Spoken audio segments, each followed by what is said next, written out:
my God, that, that guides us into this next portion of what I would just love for us just to kind of really, you know, dissect is what does surrender require for us to like let go of?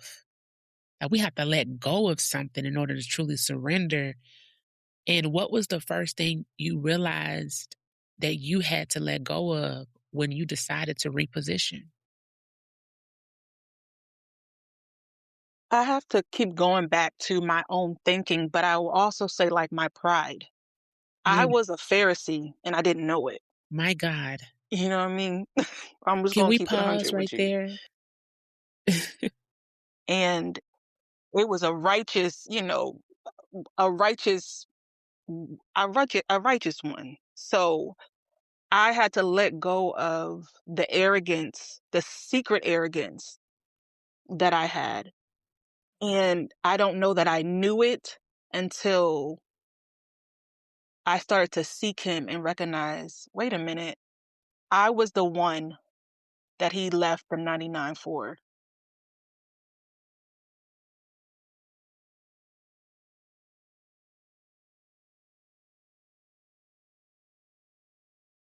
Yeah. Was the one that he left the 99 for. Wow, such a special mindset to even be aware of, because oftentimes I don't think that we truly realize how special we are in the eyes of God. Mm. Yep. And it took me a long time to really even understand that. Just thought I was just a regular smuggler little girl. Mm. Just trying to figure it out, right? Trying to figure out, Mm. navigate this world that I was born into and I didn't ask to be here. And so when I think about what I had to let go of with surrender as well, I can actually say my pride as well. I didn't know I was prideful. Girl, I'm trying to tell you. I didn't know it was there. I was like, I just thought I just thought I was doing what was best, Yep. um, because that's how I just had to navigate life, by doing what I thought was best for me. Uh, and especially when you're forced to make decisions and really just depend on yourself. Me not really having that strong relationship with God. I always knew Him from a young age, but that relationship portion that I have now, I didn't quite have it then. And I didn't really quite have it with my immediate family. So a lot of things that I did, I had to rely on self. That's what I thought, anyways. And so because even when we rely on ourselves for so long, that develops a certain type of mindset, you know? And that brings me back to something that you said as well, the mind, the thinking, right? I had to, that thinking, my goodness, when I think about Mm. just even how I thought myself so many times out of alignment, I would literally hear God speak to me and I will resist his words because it did not align with probably what my first choice would have been. And I couldn't rationalize it. God, that don't make sense. I don't what? That don't fit the pattern. That don't fit. That don't even sound like me.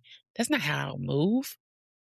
Not even knowing that I was secretly fighting against my answer, the truth, God, this whole time. And another thing I'll say too, Phaedra, that I just really had to relinquish, that control of just, hmm, of wanting things to be my way. Mhm. You know, um, as seers, We dream a lot. Daydream, create visions. You're like, "Okay, yeah, when I do this, when I get this age, okay, when this Imma do this, Imma do that. This is how it's gonna be." And, I spoke about something, the other day, and I was even talking about, just a relationship that I had and how I had told myself like, "Oh, my first adult boyfriend, this person's gonna be my husband," and I use this example so much when I think about just, control or being passionate about things, and I remember when the Lord had me move away from the relationship, I had to surrender the vision that I had created. Mm. Oh, Jesus. Shoot. And, ooh, that was hard for me. I watered that vision. Mm. I spoke life into that vision.